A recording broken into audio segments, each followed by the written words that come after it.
Right now at 4, the auto workers' strike grows nationally, where picket lines have formed right here in Wisconsin. Is your child's car seat set up correctly? The danger they face if they're not in the correct seat, where you can go to get some help to put that in your car properly. And rain once again on the radar to our south and west, if and when this makes it here into Milwaukee. In your forecast coming up. Plus, how you can see a different side of Milwaukee and unlock its history during this year's Doors Open weekend. We are here at Port Washington South Beach for the sighting of rare birds that are normally found in Florida's South Beach. Stick around for that and a whole lot more. And high school football in full force tonight. Lance Allen and Chuck Freeman will join us live. The games they're watching. TMJ4 News at 4 starts right now.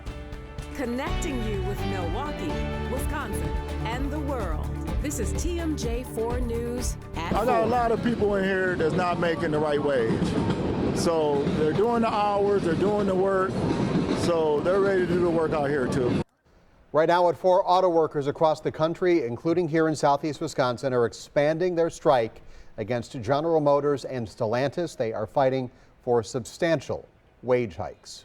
And workers at the Stellantis parts distributor here in Milwaukee are on strike now, along with union workers at dozens of facilities across 20 states. Just moments ago, President Biden announcing he will go to Michigan on Tuesday, and he'll join workers on the picket line. Our Bruce Harrison has been with a picket line all day in Bayview. He joins us now live. Bruce.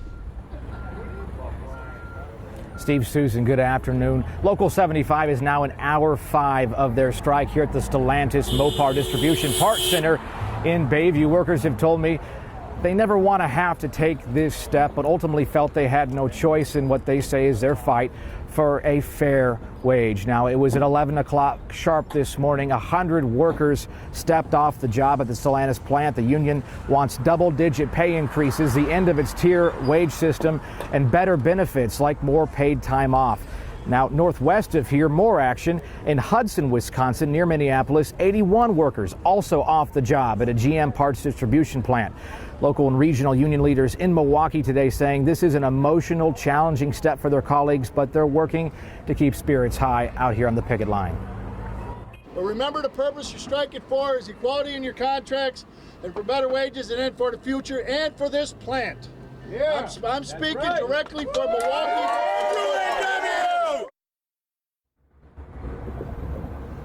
Local 75 President Joseph New says they'll be out here 12 hours a day, Monday through Friday on regular shifts, striking until the membership's demands are met. We'll have more on the strike, everything that's happened here today on TMJ4 News at 5. Steve, Susan.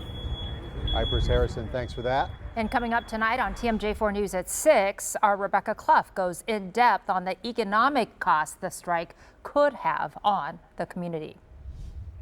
All right, check this out. We don't remember this ever happening before. Flamingos on the beaches of Lake Michigan right here in southeast Wisconsin. We had our feathers ruffled in the newsroom after viewers sent us some videos showing those birds at South Beach in Port Washington. Yes, flamingos in Port Washington. Also, Andrea Williams in Port Washington to figure out how the heck they wound up here. Absolutely. And you know, as soon as we heard there were flamingos in Lake Michigan, we flew down here. No pun intended. So basically, it looks as if Hurricane Idalia kind of threw these flamingos off course, and it has caused a whole group of people from all backgrounds and ages to come out here to check it out. This is a celebrity birder. His name is Dexter Patterson, known as the Wisco birder. What were your thoughts when you heard about flamingos being here on the beach? The first thing I said, I was like, nah, this is not happening. But then the next thing I said is I need to get in my car and I need to get to Port Washington because this is a once-in-a-lifetime opportunity. And as the biggest bird nerd in the state of Wisconsin, I had to be here. Yeah, everybody talks about this being the very first time this has ever happened, but I think I was doing some reading, and it said that it's the furthest north that a flamingo has been spotted is in 1978 in Canada, but this is pretty far north. So I'm wondering, when you think of South Beach, it's not Port Washington, and we're talking Miami, you see some flamingos here and there, but they actually fly in from Cuba, Mexico, Turks and Caicos. And so what do you know about this bird and what we should know as far as them being right here? It's like 5 of them. Yeah, I think what's wild about it is people will be like, well, why are they pink? Why are they pink? It's because of what they eat. They eat crustaceans and shrimp and all that. And then it was like, well, why are the other 2 not pink yet? Because they're juveniles, right? So they haven't had all that shrimp in their system yet, so they're not pink yet. So it's just wild to see a bird like that here in Wisconsin. So off course, but wow.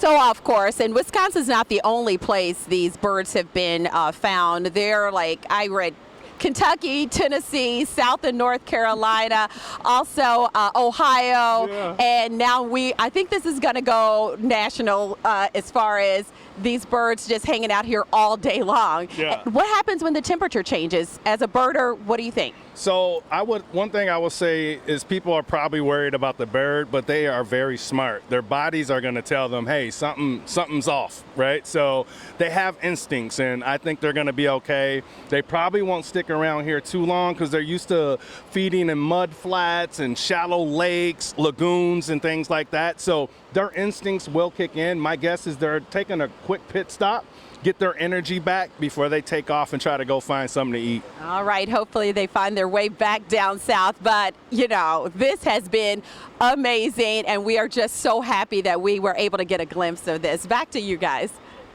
Wow, Andrea, I don't ever remember seeing flamingos. We all had to do a double take. What? Flamingos in Port Washington? Out the show. Let's just stick with the flamingos. That's basically what we did at 1 o'clock when this video came into the newsroom.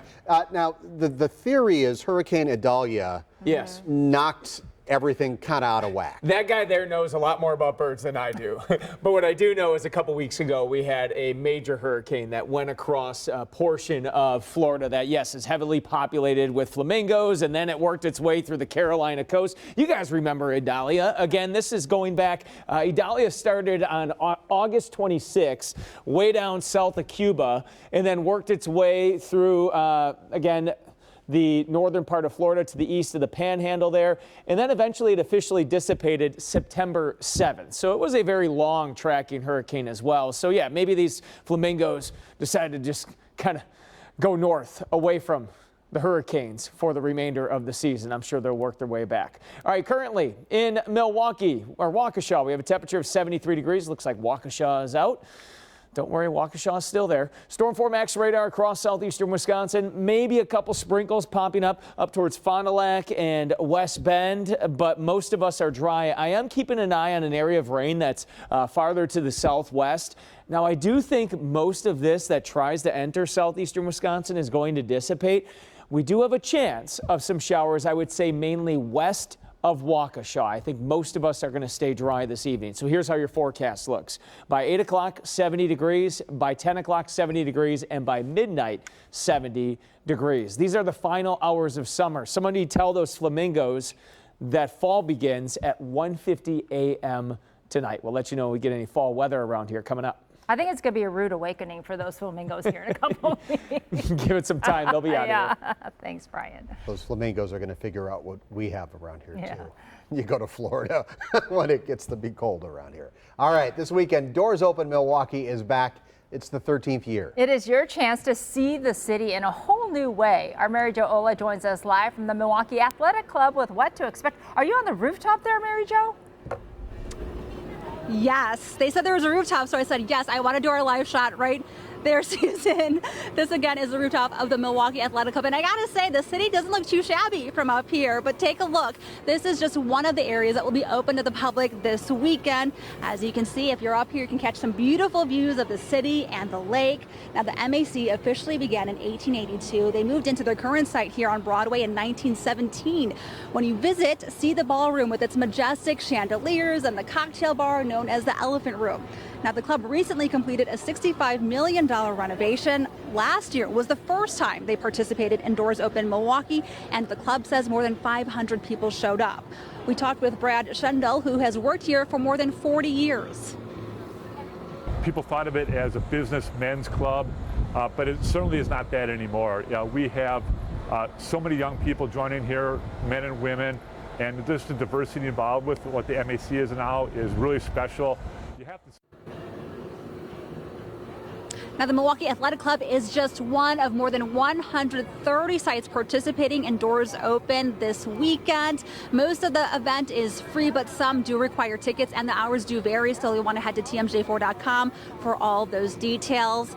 For now, reporting live in Milwaukee on the MAC rooftop, Mary Jo at TMJ4 News. Back to you guys. So cool. All right, Mary Jo, thanks. I know a lot of people schedule their whole weekends around Doors Open Milwaukee. You know, how many they're going to go to on Saturday, Sure. how many on Sunday. I've done this a couple times, and my recommendation, the old federal courthouse. Oh, yeah, beautiful. I mean, make it your mission in life to never have to be inside the federal courthouse, but go for Doors Open. Still ahead on TMJ4 News at 4. It is Friday, so that means it's time to talk high school football. Lance Allen joins us live. He also has an update on the Brewers' playoff picture. What has to happen for the Brewers to, number one, clinch the playoffs, and number two, clinch the NL Central. And this is such a cool story, so we want to bring you this live picture. This is in Port Washington, South Beach in Wisconsin, not Florida. And those are flamingos that have been spotted here in southeast Wisconsin today. And there they are.